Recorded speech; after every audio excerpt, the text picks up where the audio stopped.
wabarakatuh. Halo teman-teman, kami dari kelompok 2 kelas PAI 5F. Pada kesempatan kali ini, kami akan melakukan wawancara kepada Mas Dani selaku owner dari Convo Coffee. Video ini dibuat untuk memenuhi tugas metode penelitian yang diampu oleh Rudian Kusuma Wardani MSI. Sebelum itu, izinkan kami memperkenalkan diri terlebih dahulu. Saya Adinda Abdillah Rahma dengan NIM 2301013143. Saya Indah Dwi Pangesti dengan NIM 2301013011. Saya Karol Muhajir dengan NIM 2301013096. Nama saya Muhammad Arif, NIM saya 2301013145. Break pa mi corazón, 'cause you see people don't really know you. 'Cause you see people no te conocen, no te conocen.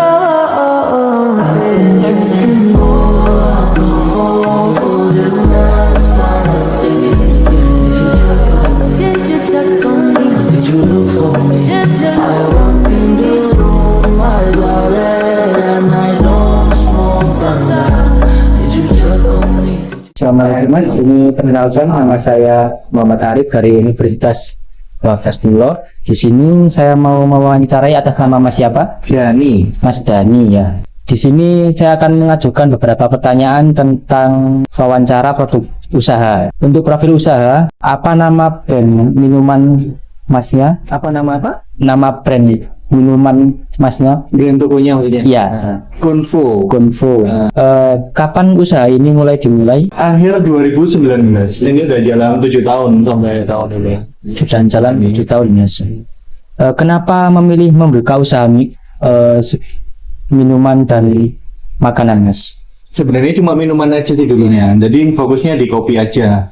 Dulu awalnya masih di posnya depannya isi. Oh, depannya. Nah, nanti kita cuma pos 2 kali 2 meter gitu kalau nggak salah.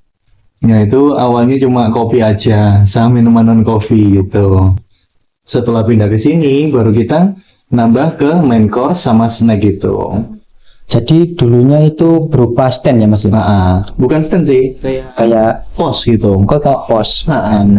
Untuk targetnya sendiri, awal-awal membuka coffee dulu itu targetnya Mas itu siapa saja, Mas? Target marketnya? Iya, target market. Target marketnya menengah ke bawah, terus sama yang masih sekolah. Kalau dulu targetnya, kalau sekarang udah pindah ke sini, target market kita lebih berkembang lagi sampai ke anak kecil, terus sama yang berkeluarga juga. Targetnya lebih meluas lagi kalau sekarang. Jenis minuman apa saja yang Masnya jual? Kalau yang di sini ya, kalau di sini ada kopi, ada non kopi. Non kopi ini yang kayak red velvet, matcha, terus sama ada mukul juga yang pakai soda. Terus ada yang gabungan juga fusion, itu ada yang kopi sama lemon sama leci terus sama blueberry. Untuk bestseller sendiri, Mas? Untuk bestsellernya kita ada es kopi Convo bestsellernya. Apa yang membuat minuman Anda ini berbeda dari minuman yang lain, Mas, atau kompetitor? Resepnya sih mungkin ya. Resepnya kita ngulik sendiri nih sampai ketemu yang pas, baru kita yakin nih ini bisa dijual nih di pasar. Berapa lama waktu membuat satu menu, Mas, yang es kopi Convo tadi? R&D paling lama seminggu kalau R&D gitu. Jadi seminggu kita buat, kita share ke teman-teman untuk lihat apa hasilnya ini gimana dari teman-teman. Approve atau enggak? Kalau approve udah kita jual langsung. Seperti itu, Mas. Untuk waktu membuat kopinya ini memiliki standar takaran atau misalkan kalau di training itu nggak pakai takaran gitu, Mas? Harus pakai takaran. Harus pakai takaran sampai SOP-nya semua itu. Jadi entah di shake atau di pakainya ada takaran semua. Jadi untuk rasa itu tetap sama dari stabil. Dari ya, Mas, barista 1, barista 2, 3 semuanya harus sama. Untuk harga penjualan ini kisaran berapa untuk minuman, Mas? Kalau minuman kita start di 10.000 kalau nggak salah. 10.000 sampai 25. sampai 25. Kalau makanan? Kalau makanannya start dari 15.000 sampai 25 juta. Untuk pemasarannya Mas, apakah menggunakan media sosial? Kalau sekarang pasti ya, Pasti ya Mas. media sosial pasti berguna sekali kalau sekarang. TikTok, Instagram itu sangat dibutuhkan kalau sekarang itu. Bagaimana respon pelanggan untuk produk yang Mas jual? Respon pelanggan ada yang bagus, ada yang kurang bagus juga, macam-macam kalau respon pelanggan. Jadi kita nggak bisa harus suka semua nih customer. Jadi pasti ada yang nggak suka, ada, pasti ada gitu. Untuk penilaian suka dan tidak sukanya Mas, berapa persen perbandingannya? Kalau persenannya sih mungkin belum valid ya berapa persennya ya. Cuma masih banyak yang suka, lebih dominan banyak yang suka. Tapi ada aja yang nggak suka tapi. Sebelum Mas punya kafe ini ya Mas, strategi apa yang paling efektif yang Masnya gunakan untuk pemasaran produk Mas sendiri? Sebelum ada konvo. Iya. Nah, belum jualan berarti. Oh, maksudnya pas waktu di pos itu Mas? Oh, waktu di situ. Iya. Strateginya Masnya? Bisa masih pakai TikTok sama Instagram itu. Oh, jadinya Terus aku juga asli Jombang, jadi teman-teman Jombang juga banyak. Jadi aku yang nge-share-nya ke teman-teman situ ya. oh seperti itu. Membuka layanan pesan antar Mas untuk produknya? Kalau pesan antar masih belum, tapi kalau untuk masuk ke Grab, Gojek, Shopee itu sudah. Sudah ya Mas. Kendala apa saja yang sering dihadapi Masnya? Mungkin cuaca atau kendala tentang kompetitor gitu Mas? Kalau cuaca mungkin di akhir-akhir ini ya, Iya. adanya lagi ekstrim banget. Ekstrim ini. banget ya Mas. Kalau kompetitor sih semuanya sehat-sehat semua, jadi tidak ada masalah. Jadi sana yang bagus kita jadi termotivasi, pengen bagus juga. Apa yang kurang nih, jadi dievaluasi terus. Gitu. Untuk mengatasi keluhan pelanggan Mas, misalkan ada pelanggan yang komplain tentang makanan atau minuman. Kalau komplain aku mesti tanyain dulu nih, kenapa komplainnya. Mama nih bener memang komplain, kita kasih free snack atau free breakfast gitu untuk kakaknya ini, nanti mau kesini lagi nanti kita kasih voucher. Itu untuk komplimen kita untuk customer. Biasanya gitu kalau ada komplain-komplain gitu. Akhir-akhir ini apakah ada komplain Mas? Akhir-akhir ini kayaknya belum ada komplain. Belum ada. Dari awal buka sampai sekarang mungkin ada, bisa dicontohkan Mas komplainnya seperti itu? Ya banget kalau dari awal buka sampai sekarang. Iya. Pertama dulu parkiran dulu awalnya nggak ada tukang parkirnya, sekarang udah mulai ada. Itu jadi masalah juga parkiran.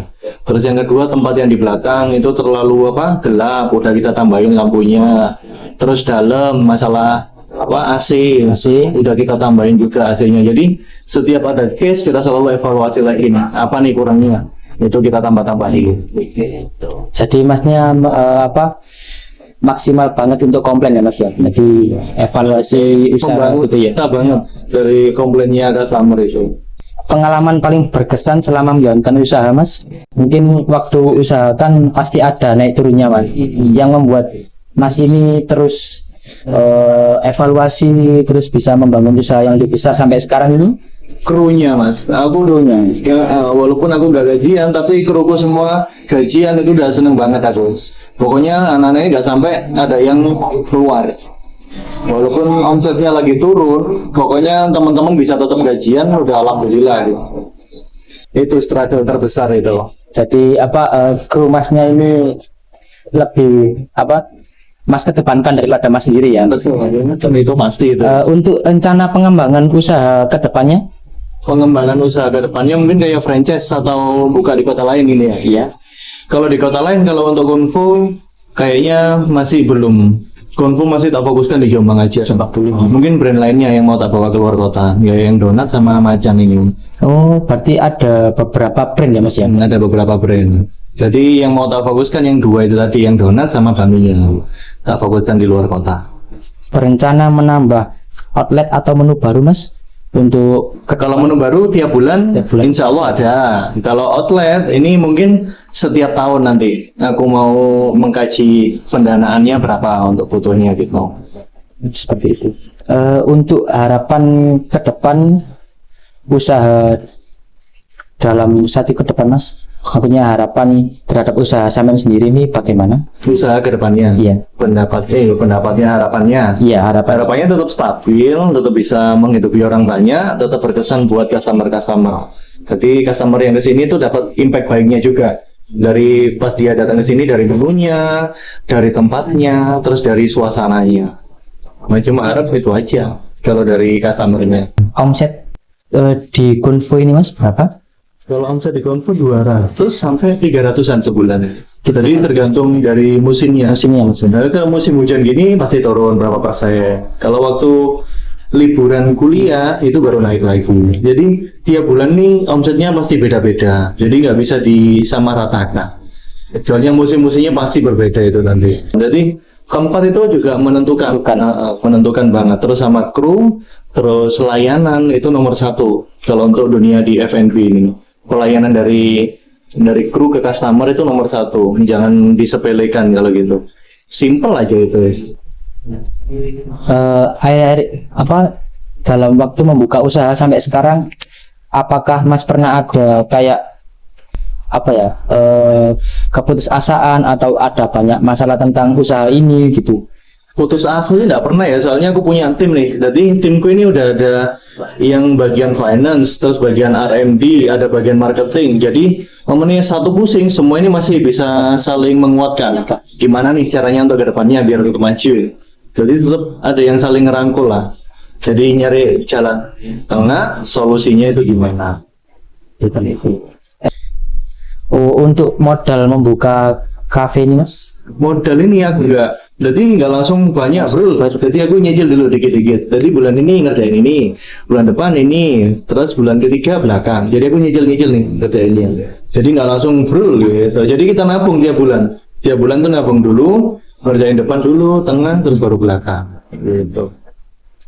Mungkin Masnya bisa ngasih motivasi ke kami sebagai anak-anak muda, mungkin bisa membuka usaha atau lapangan pekerjaan baru. Kan banyak juga masyarakat yang kurang pekerjaan gitu kan. Betul. Untuk motivasi Masnya, Pertama pokoknya jangan malu jualan. Terus itu kuncinya.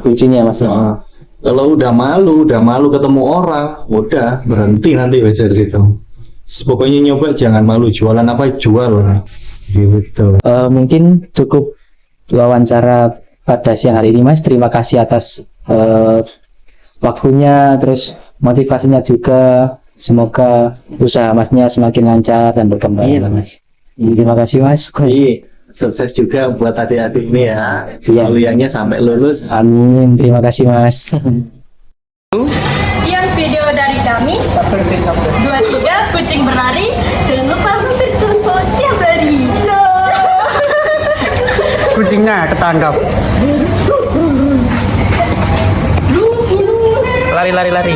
Meong.